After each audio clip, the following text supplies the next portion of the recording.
शास्त्र कहता है कि नारायण को भगवान श्री नारायण को माता लक्ष्मी जगा रही हैं, तो भी नारायण जाग नहीं रहे।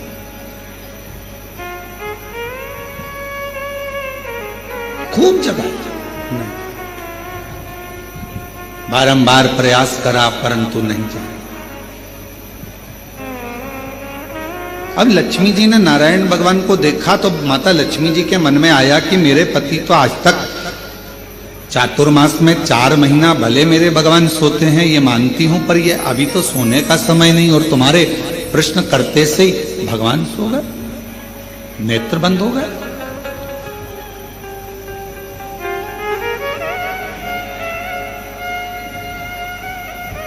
केवल प्रश्न करा आपने और भगवान विष्णु के नेत्र बंद हो गए, भगवान नारायण के नेत्र बंद हो गए। ये कैसे हो गया, क्या हो गया, ये समझ में नहीं आया। और शंभु शरणे पड़ी मांगू घड़ी दुख, सब बोलो दया दर्शन ओ शंभु शरण पड़ी मांगू घड़ी गई दुख काटो दया करी दर्शन। आखिर ऐसा प्रश्न में क्या है कि भगवान नेत्र बंद कर लिए, बोलने को तैयार नहीं है, मौन हो गए, डूब गए किसी मंत्र के अंदर। क्या लक्ष्मी जी ने अपने दोनों भाई के विनय करा, निवेदन करा कि मुझे बड़ा बुरा लग रहा है कि तुम्हारे जीजा जी ने जवाब नहीं दिया, तुम्हारे बहनों ही जवाब नहीं दिए, इस बात का मुझे बुरा लग रहा है। पर मैं माता ब्रह्माणी जी से निवेदन करती हूं कि ब्रह्मा जी इसका जवाब दे दो। जाओ ब्रह्मदेव के पास पहुंचो, थोड़ा कथा पर ध्यान देना, बड़ी सुंदर कथा है। आज हरियाली अमावस्या की इस पवित्र आनंद में कुबेरेश्वर धाम की पवित्र धरा पर कावड़ मेले में ऑनलाइन शिव महापुराण की कथा आप सुन रहे हो अपने जीवन को धन्य बनाने के लिए। थोड़ा प्रेमवश इसको धारण करिए। बाबा ने अगर ऐसा मौका दिया है आपको, आप में से कई लोग तो ऐसे होंगे जिनको ये भी नहीं मालूम होगा कि धाम पर कथा हो रही है या होने वाली है। टिकट तुम्हारे पहले से हो गए थे और आप आए, कावड़ चढ़ाई और बाबा की कथा मिल गई, तो ये तो सोने पर सुहागा हो गया। ये तो शिवजी की बड़ी कृपा हो गई। बोल बम का नारा है, सारी समस्या का हल श्री शिवाय। तो ये तो शिवजी की बड़ी उदारता, न जाने कौन सा पुण्य आपका और हमारा हुआ होगा, तो कंकर शंकर की धरा पर कावड़ मेले के अंदर हरियाली अमावस्या के दिन आज शिव महापुराण की कथा को श्रवण। ये पुण्याई है आपकी और हमारा, और उसमें भी अगर ये मौका मिला है 2-2.5 घंटे अगर भगवान का भजन करने के लिए, तो उसको अच्छे से धारण करें, श्रवण करें।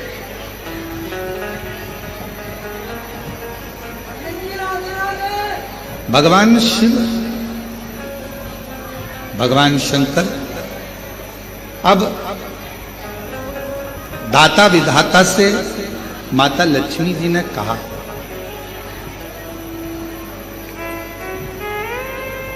माता लक्ष्मी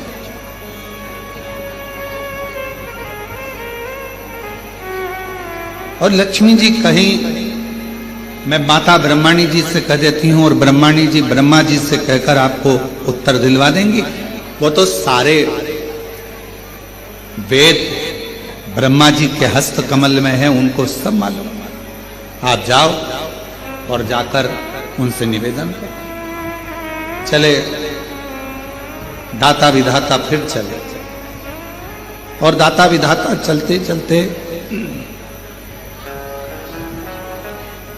दाता विधाता चलते चलते सीधे भगवान ब्रह्मदेव के पास पहुंच गए। ब्रह्मा जी,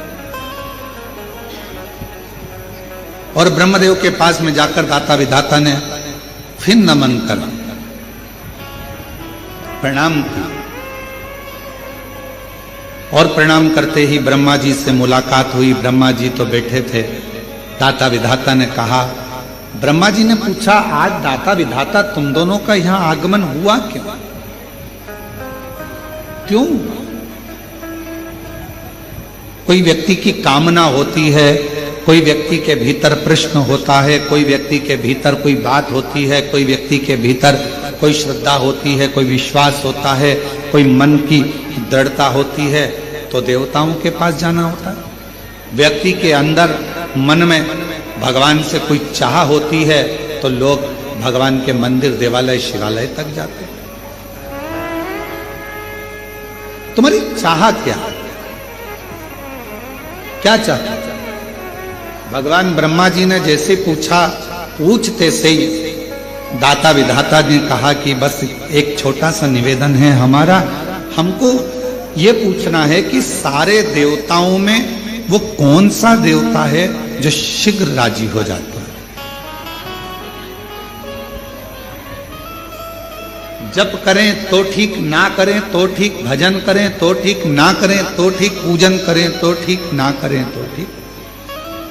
जैसे ही ब्रह्मा जी के सामने बात गई और ब्रह्मदेव भी अपनी साधना में मौन हो गए, चुप। कोई मुख से, किसी मुख से ब्रह्मा कुछ बोल ही नहीं रहा। एकदम कुछ नहीं, कोई शब्द ब्रह्मा जी के मुख से निकल ही नहीं रहा, कोई अक्षर ब्रह्मा जी बोल ही नहीं पाए, मौन।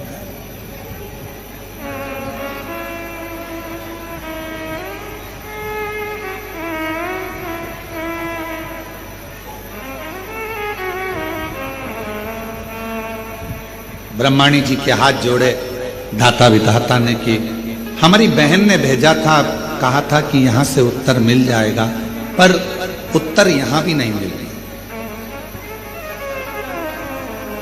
माता ब्रह्माणी जी ने हाथ जोड़कर कहा, ब्रह्मा जी को तो नींद आती नहीं, सोते नहीं। अगर सृष्टि का रचना करता ही अगर सो जाएगा, सृष्टि को बनाने वाला ही अगर सो जाएगा, तो ये कहां?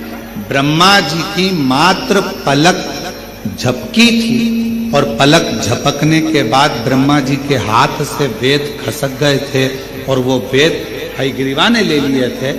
एक क्षण पलक झपकी, वेद गिर गए, ब्रह्मा जी ने वो वेद हाथ से गए और हयग्रीवा ने ले लिए। तो ब्रह्मा जी के तो नेत्र भी बंद नहीं होते।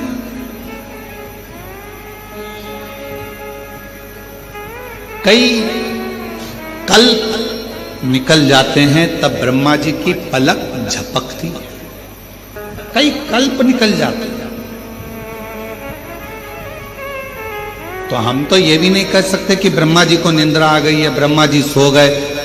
ब्रह्माणी जी कहती, हम जानते हैं कि ब्रह्मा जी किसी तप में, किसी साधना में खो गए। अब आप बताएं हम किसके पास जाएं? तो कहा अब एक ही है, देवादिदेव महादेव के पास चले जाओ। दाता विधाता जैसे ही देवादिदेव महादेव के पास पहुंचे,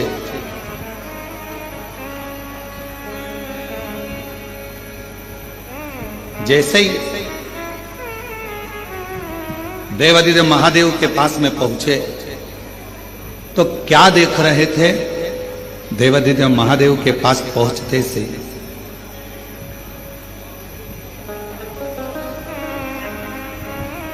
दाता विधाता की दोनों धर्म पत्नियां आयाति और नियाति शिवजी के धाम में दोनों नेत्र बंद कर कर बैठी है साथ। दाता विधाता ने देखा हमारी पत्नियां और यहां आयाति नियाति उठो, हे आयाति नियाति उठो, हर हर महादेव उठो, आयाति नियाति उठो। बार बार जगाया जा रहा है पर आयाति नियाति उठती नहीं, नेत्र नहीं खुले, उठी नहीं। और दाता विधाता आए भगवान शिव के धाम पर, कैलाश पर आते सही दाता विधाता ने जैसे ही मां अंबा जगदम्बा माता पार्वती जी को प्रणाम किया, मां जगतजननी ने उत्तर दिया, क्या चाहते हो? बस एक प्रश्न लेकर आए हैं कि 33 कोटि देवता में वो कौन सा देवता है जो जल्दी राजी हो जाता है? पार्वती जी ने कहा एक काम करो, जहां पर तुम्हारी धर्म पत्नियां बैठी हैं वहीं तुम भी बैठ जाओ, थोड़ी देर बैठो, उत्तर मिल जाएगा। अगर किसी सदगुरु की शरण में गए हो, किसी गुरु के पास गए हो, तो वहां पर जो प्रश्न कर कर जा रहे हो वो प्रश्न कर कर जाओ, मुख से मत बोलो, और उसके पास में जाकर बैठ जाओ। तुम्हारे अंदर जो प्रश्न चल रहा होगा, अगर सच्चा गुरु होगा तो तुमसे बैठे बैठे ही तुम्हारे बोले बिगड़ ही तुम्हारे प्रश्न का उत्तर उस अपने आप दे देगा। कुछ नहीं कहना, कुछ नहीं।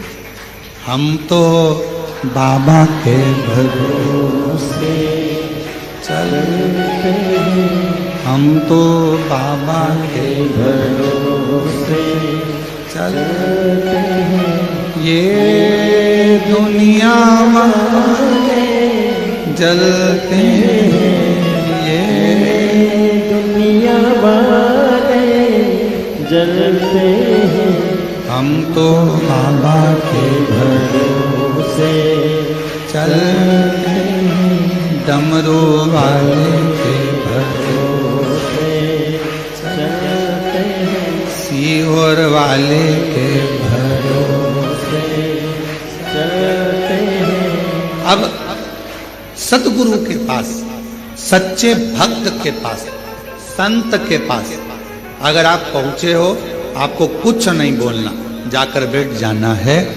थोड़ा बहुत गुरु का दर्शन करते रहना, दर्शन करोगे, सत्संग सुनोगे, कथा सुनोगे, कहीं ना कहीं तुम्हारे प्रश्न का उत्तर उस पूरे सत्संग में, कथा में आपको प्राप्त हो जाए। एक फैशन, दूसरा व्यसन, तीसरा संग, चौथा सत्संग।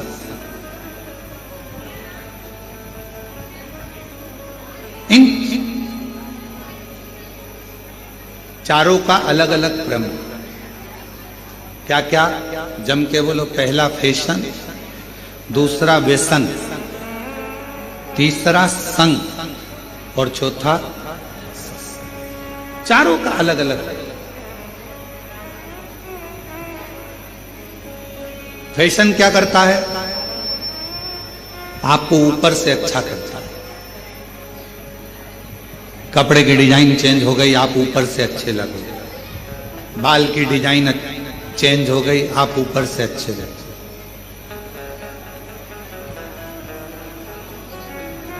बहुत सारे आते हैं नई नई राय देने के, हमसे भी आकर जो मिलने आते हैं तो कई बार बहुत विद्वान भी आता। बच्चे हैं वो तो कहने में कुछ भी कह जाए। ओ गुरुजी, तुम्हारे आगे के पूरे बाल उड़ गए, हमारे उधर एक डॉक्टर है वो ट्रांसप्लांट कर देता।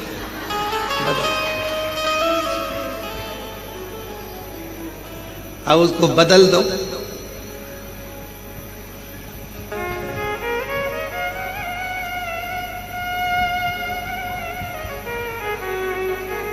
तो हमने कहा वो लगाया हुआ और फिर वापस निकल गया, तो कहे वो तो बिल्कुल फिट करते हैं अंदर से, तो वो उगते रहते हैं। अच्छा, हमने कहा ठीक है। अब हमने कहा संसार सागर में आज के जमाने में शंकर भगवान अपने भक्त के मस्तक पर चंद्रमा तो नहीं रख सकते, पर चांद जरूर बना देते हैं। अब जो शिवजी ने गिफ्ट में दिया है उसको क्यों चेंज किया जाए? बोलो सही है कि गलत? जो मेरा भोला बाबा, मेरा शंकर, मेरा त्रिकालदर्शी, कैलाशी, अविनाशी ने जो दिया उसको कौन बना?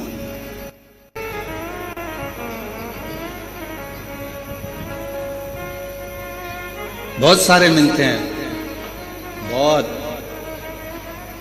और नई नई डिजाइन के आते हैं। तो शिव महापुराण की कथा कर रही है कि पहले नंबर पर है, जम के बोलो, फैशन। फैशन क्या करेगा? आपको बाहर से बदलेगा, आपको बाहर से चेंज करेगा। अंदर से चेंज करेगा क्या? आपको बाहर से बदल रहा है पर भीतर से। दूसरे नंबर पर है व्यसन। फैशन ने बाहर से बदला, व्यसन ने तुम्हारे शरीर को पूरा बर्बाद कर दिया, अंदर से पूरा खोखला कर दिया, पूरा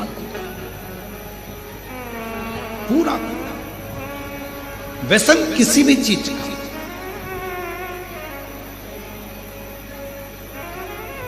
आज भारत की भूमि पर जगह जगह पर पुलिस प्रशासन नशा मुक्ति अभियान चला रही है और उसका एक ही कहना होता है कि आप नशे से दूर रहें, नशे से।